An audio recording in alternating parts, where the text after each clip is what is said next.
Moi bo día, estamos nunha nova edición dos Diálogos Confinados do Consello da Cultura Galega que, como saben, intentamos achegarnos pois neste tempo de incertezas, sobre todo provocadas pola COVID-19, como afectan a diferentes ámbitos de diferentes sectores da cultura, tanto sectores profesionais como no ámbito incluso da creación.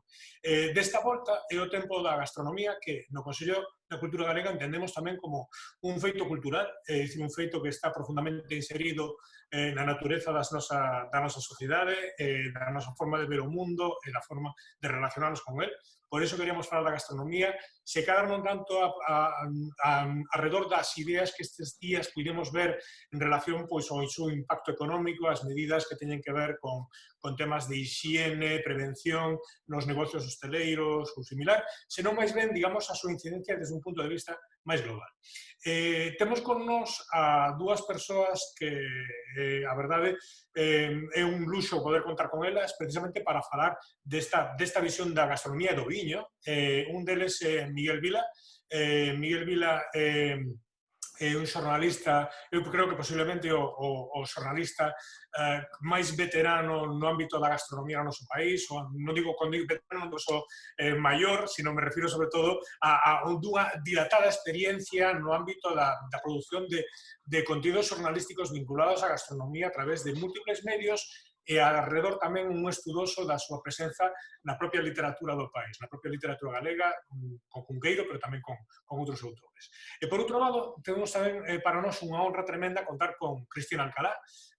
Cristina é socióloga de profesión, aínda que hai que dicir que, sobre todo, nos a coñecemos tamén esencialmente polo seu perfil vinculado á difusión do mundo do viño, a través de múltiples iniciativas nos últimos anos, nos que abordou pois desde a creación de iniciativas, digamos, de promoción local do viño hasta a xestión de denominacións de orixe, múltiples iniciativas de todo tipo. Entón, son dúas figuras moi importantes para coñecer a gastronomía como feito cultural e social no noso país. Entón, eu quería empezar un poquinho este diálogo preguntando un pouco por, digamos, a situación actual na que se atopa a gastronomía precisamente como un fenómeno social e cultural, porque, digamos, pudemos ver, eu creo que nos últimos 15 anos, como enormes cambios neste sector, desde ser, digamos, un espacio un pouco secundario a repente encher pois portadas de revistas, programas de televisión, ser iniciativa moi importante no investimento público en promoción turística, en promoción de territorios, pero tengo a sensación de que xa desde propio antes da implantación da pandemia, quizáis este ciclo empezara a cambiar, non? Entón, eu non sei se credes que isto é así, é dicir, se a gastronomía está entrando nun ciclo novo ou se seguimos un pouco nese fenómeno de explosión mediática que se vivía pois ata este momento. Bueno, eu creo que en según da gastronomía, da cociña e do viño, aínda podría ter un pouco máis de percorrido. Probablemente vayamos a un novo ciclo, non? Pero eu creo que en Galicia, ademais, tanto na cociña como do viño, creo que, sen dúbida, podería ter moito máis que descubrir de cara tamén aos profesionais, aos consumidores de fora de Galicia. No viño, por exemplo, creo que está a vivir un boom tremendo do viño e creo que este COVID ha parado de súpeto as expectativas comerciais, as expectativas de promoción do viño. É unha cousa que creo que é moi negativa, no, para o viño galego. O que quizáis cambiarán son os escenarios, no? Os escenarios, os consumidores, a búsqueda de novos camiños, no? Pero neste sentido poderá haber un novo ciclo, pero creo que ese boom en Galicia podería ter moito recorrido. Pois eu personalmente creo que estamos volvendo á época dos descubrimentos. Estamos asistindo ao segundo descubrimento de América. E voume explicar. O descubrimento da América foi unha auténtica revolución para o mundo da gastronomía, para o mundo da cociña mundial, para todos, non? Polo aporte de materias primas novas que non existían en ningún sitio máis que en América. E que hoxe é imposible pensar na cociña galega, china, rumana ou suahili, tanto me dá, sin produtos como os tomates, os pementos, etc. E hoxe en día estamos volvendo a pasar o mismo. Cando digo hoxe en día, quero falar, digamos, en termos un pouco máis históricos, é dicir, nos últimos 20 anos aproximadamente, estános pasando que asistimos a un novo descubrimento non só de América, sino do mundo inteiro. Chegan nos produtos que no século XV, no século XVI estaban en América e eran de gran consumo, pero que non chegaron a Europa ou ao resto do mundo, non sei por que razón, e que nos foron chegando nos últimos, pues eso, 20, 30 anos. Estou falando de a quinoa, que é o fenómeno probablemente máis reciente, pero outros que non son tan recientes como aguacates, yucas, etc. Pero probablemente esta segunda descubrimento da América, esta segunda época dos descubrimentos, está tamén moi vinculado non só á materia prima, sino ás técnicas. Estamos empezando, ou levamos unha temporada, importando técnicas culinarias de América, ceviches, por exemplo, de Asia, fundamentalmente, porque en un momento determinado os nosos grandes cociñeiros pues, decidiron que se iban a fixar no resto do mundo en vez de fixarse no que facían as aboas. Lamentablemente, o que nos está sucedendo con este segundo descubrimento de América, como digo eu, é o mismo que nos pasou co primeiro. Co primeiro chegaron produtos novos e cambiou por completo a nosa cociña, a nosa gastronomía, e con este segundo chegan as técnicas novas e vai nos levar a un cambio radical non só nos restaurantes, sino nos domicilios, porque claro, detrás dos grandes cociñeiros veñen os pequenos cociñeiros e detrás de todo vamos os consumidores que adaptamos esas técnicas a nosa casa. Co cal, eu calculo que en 20 anos ou pouco máis, o ceviche ou os tacos ou os baos van a ser tan cociña tradicional como hoxe en día é o churrasco. que tampouco era moita cociña tradicional hai moitas décadas, non, Miguel? No, claro, o churrasco chegou fai nada, hai pouco máis de 15 días en términos históricos, non? Que o trouxeron, ao fin e ao cabo, os emigrantes no século XX, é dicir, eu non sabría dicirche exactamente cando, pero eu creo que nos anos 50, 60 do século pasado foi cando empezou a coller algo de importancia o churrasco en Galicia. Entonces estamos falando de algo que naceu antonte. Claro, pero iso me permite enlazar con outra cuestión que vos quería decir, que preguntar, que é o feito de que, por exemplo, no caso do churrasco, a ver quen hoxe discute que non está moi enraizado a nivel social, incluso no país, como a forma de celebrar, de encontrarse, é dicir, xa é máis que un xantar, é outra, quere dicir algo máis, non? É dicir, esta época na que vivimos, é dicir, por exemplo, Cristina, outro día estaba vendo unhas estadísticas conforme precisamente unha reportaxe que falaba alrededor dun gran grupo de viños e refrescos no que se falaba de como o consumo per cápita de viño como tal en España, non só en Galicia, caera moitísimo nos últimos anos e que está asociado a un cambio, non? É dicir, queremos que esta nova etapa, que o que está cambiando no interés do consumidor, por exemplo, sobre os viños e máis particularmente nos viños galegos? Está cambiando a forma na que se percibe o viño galego e a forma na que o consumidor se achega a él? Eu creo que a crise amosou novas realidades que xa se vían vir, non? Novas realidades que agora saen fortalecidas.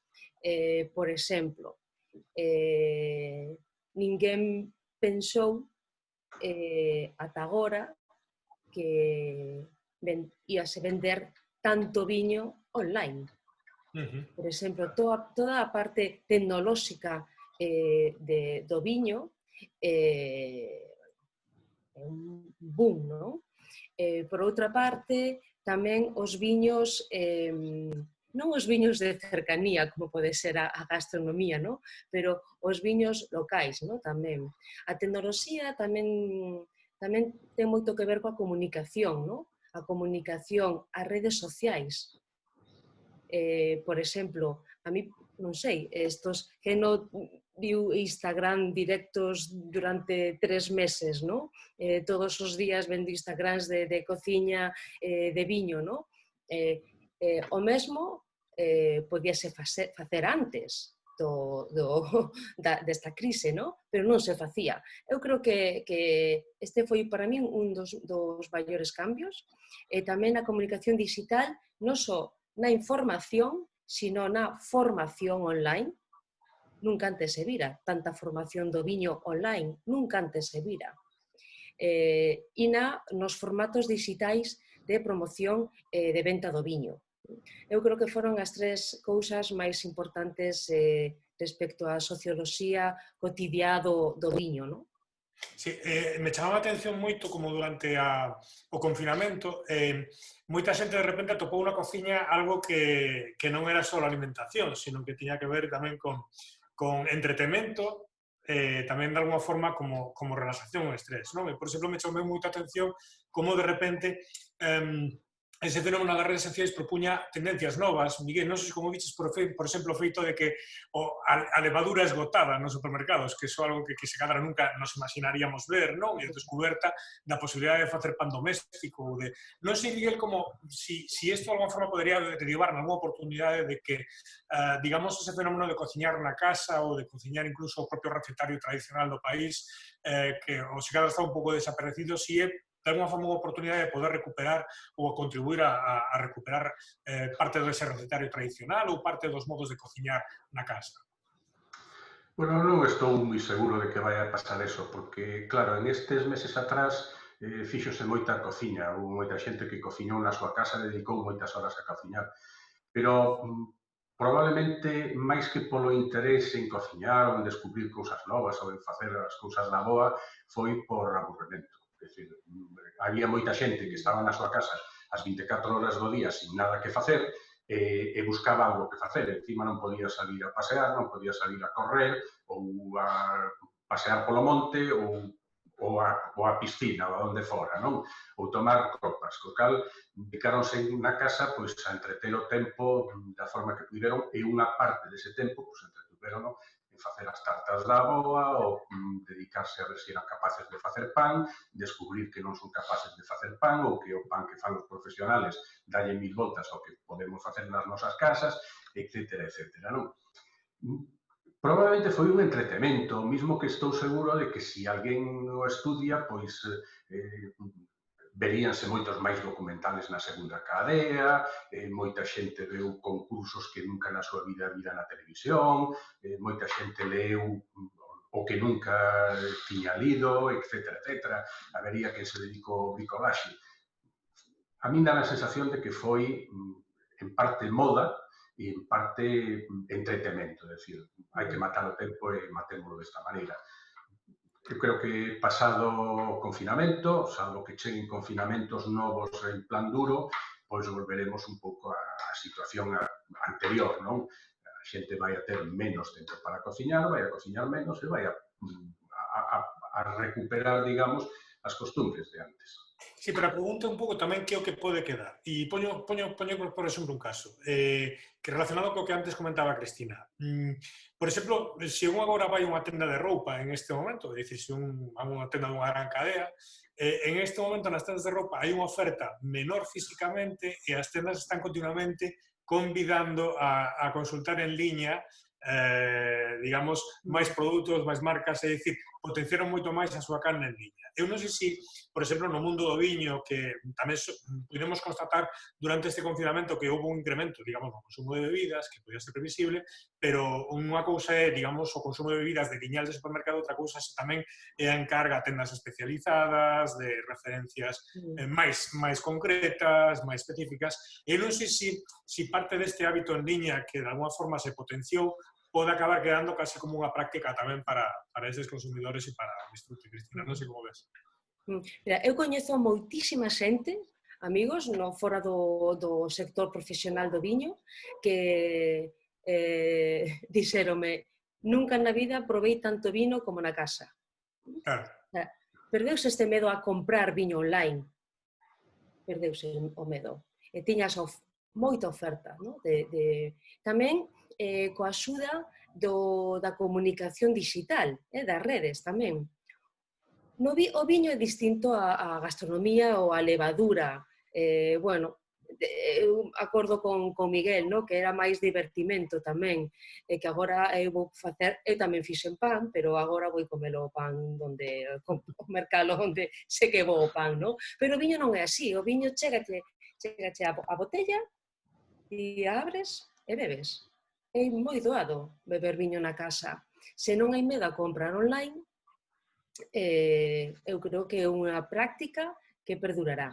Pode beneficiar esa práctica a pequenos produtores, como é o caso de Galicia? Arredor do viño, eu creo que temos que ir do xeral ao particular, porque en Galicia, por exemplo, hai moitas adegas moi pequeniñas, pero realmente o motor da economía do viño e as empresas medianas grandes. Eu creo que é unha oportunidade para as adegas pequenas. Que pasa? Que as adegas pequenas non están preparadas, pillou de desmán isto da crise para comprar, para a venta online. Entón, dáse esa problemática hoxe, non? E, bueno, por eso a crise amosa novas realidades que as empresas adegas que xa estaban preparadas, realmente todas sofren a crisis, pero algunhas máis que outras, non? Queríamos preguntar tamén, porque imos vivir un verán atípico, de feito se está vivindo, nestes días temos un peche na Mariña, que é unha importante zona, que recibe un certo volume de turismo no verán e que de repente sufre un pequeno shock con este confinamento que ten.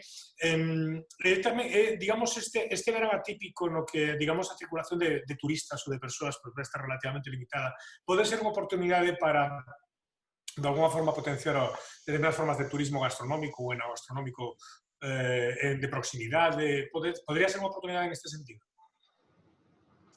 Eu creo que sí. Penso, ademais, é dicir, póñome no pelexo do turista que ven de fora e que pode buscar en Galicia.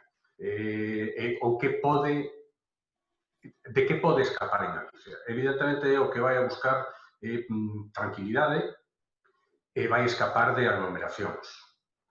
Porque un individuo que sale de Madrid escapando do gran follón e do gran mogollón, cando chega a Galicia non vai querer atoparse nas mismas. E aí probablemente o turismo rural, o turismo en pequenas vilas, etc., vai a ter grandes posibilidades. E a través de ese tipo de turismo é relativamente fácil que esas personas que ao mellor viñeron a Galicia o ano pasado ou hai 2 anos e se meteron en Sanxenxo ou en Nigrán para pasar o día na praia, este ano se van a meter en unha aldea do interior de Lugo, de Pontevedra, de Ourense, o mesmo me dá, donde van a ter un contacto máis directo co medio natural, co medio agrario, probablemente descubran produtos, elaboracións novas que lles van a interesar e van a descubrir unha riqueza que cando estás en Sanxenxo, na praia, e non te preocupas máis que de praia, pois descoñeces por completo. Eu creo que aí hai oportunidades interesantes, non? Pero é necesario tamén, lóxicamente, estimulalas. O que non vale de moito que alguén chegue a unha casa de turismo rural onde alquila unha casa e non hai nada no seu entorno e durante 15 días o único que pode facer é pasear polo monte ou ir ao río.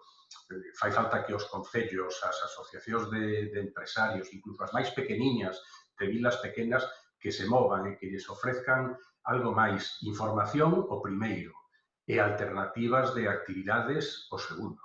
E tiña a sensación de todos modos que están un pouco todos a contramán en isto, non? É dicir, que desa idea de feira gastronómica ou de gran festa gastronómica que había, non souber, ainda non temos moi claro cal é outro modelo, visto que esa idea de festa gastronómica colectiva como moi multitudinaria non vai poder ser aplicada, ainda non se está encontrando unha forma nova de presentar ese tipo de realidades máis locais, non? Da gastronomía. Claro, eu creo que agora o que prima é dentro as adegas, falo do viño, o que prima é a seguridade, non? Ou a confianza, dar confianza ou a persoa que ven a túa adega ou a pasar o verán en Cambado, Ribeira Sacra ou Ribeiro, non? Pero eu creo que o turismo do viño é unha oportunidade, pero non é, tristemente, é unha oportunidade ahora, pero tamén o foi hai 3 anos, 4 anos, 5 anos, non? O que pasa que, bueno, agora parece que iso é o que hai, non hai outra cousa máis, non? Entón, unha oportunidade de venta directa, de ganancia directa, unha oportunidade de facer marca, unha oportunidade, ademais, de comunicar a túa adega, a túa filosofía, a túa vida, os teus viños, a través da comunicación digital, que é máis doado, non? Que en grandes empresas e que tes que tirar de outras empresas, non? Entón, eu creo que pode ser unha oportunidade o turismo do viño en Galicia. Ademais, hai que lembrar que Galicia ten a nivel nacional vive un momento moi, moi doce. O sea, os viños galegos están de moda. Eu salgo de Galicia e decir que eres galega xa estaban preguntando polo viño, É increíble. Entonces, volvo que dicía antes, eu creo que o que pasa é que pillan a moitas adegas pequenas nun momento onde a digitalización ou a querenza firme no turismo do viño van tela a partir de agora, non hai 3 anos, non? Pero, bueno, seamos optimistas, non? Moito queda por percorrer aínda. Eu no mundo do viño é un sector que creo que está sometido ahora mismo a un proceso de revolución, o viño galego me refiero, unha revolución, o segundo descubrimento da América interno, non? Hai dous sectores, o viño e o queixo. Explícome, aquí pasamos de un momento onde había o viño do país, en pipote, a granel, que podía ser do país ou podía ser do país berciano ou do país extremeño, pero era do país, non se sabía de onde viña. O mismo que había o queixo do país. E chegou un momento en que, de repente, o consumidor, estou falando do consumidor medio, que a gran maioría dos galegos, non, descubreu que existían as denominacións de orixen, que en Galicia tiñamos unhas denominacións de orixen, unhas variedades determinadas, empezou a falarse do godello, do albariño, da treixadura, etcétera, etcétera, non? O mismo que nos queixos tamén houve unhas denominacións de orixen, e teño a sensación de que o consumidor medio, de repente, meteuse na cabeza un virus que lle explica que todo aquilo que non ten denominación de orixen ou non é bo ou non é galego. E de repente, agora, no mundo dos queixos e no mundo dos viños, estamos asistindo a que, por exemplo, no mundo do viño, pasamos de que Galicia era un país que producía blancos a un país que de repente descubrimos que os tintos galegos son excepcionais e agora temos blancos, tintos, tostados, recuperamos os tostados, reinventamos os espumosos, xa temos os rosados, temos viños de fora de denominación de orixe, viños que triunfan na fronteira con Asturias, viños en Betanzos, viños da terra en determinados sitios, que é algo que nas cabezas dos galegos probablemente aínda sigue o virus ese que lle fala das denominacións tradicionais, o dos viños da terra empeza a parecerlles un pouco raro, e xa cando empezamos con rosados, por exemplo, pois xa se descolocan. E o mesmo nos pasa cos queixos, que a xente consideraba que había queixo de Tetilla, Arzúa, San Simón e Cebreiro, e de repente empezaban a aparecer queixos de multitud de variedades, queixos elaborados con leites de cabras, con leites de ovella, queixos azuis, queixos con outros tipos de elaboracións que non se parecen en nada aos nosos tradicionais, e lles fan dudar, isto de verdad é noso ou non é noso, é galego ou non é galego.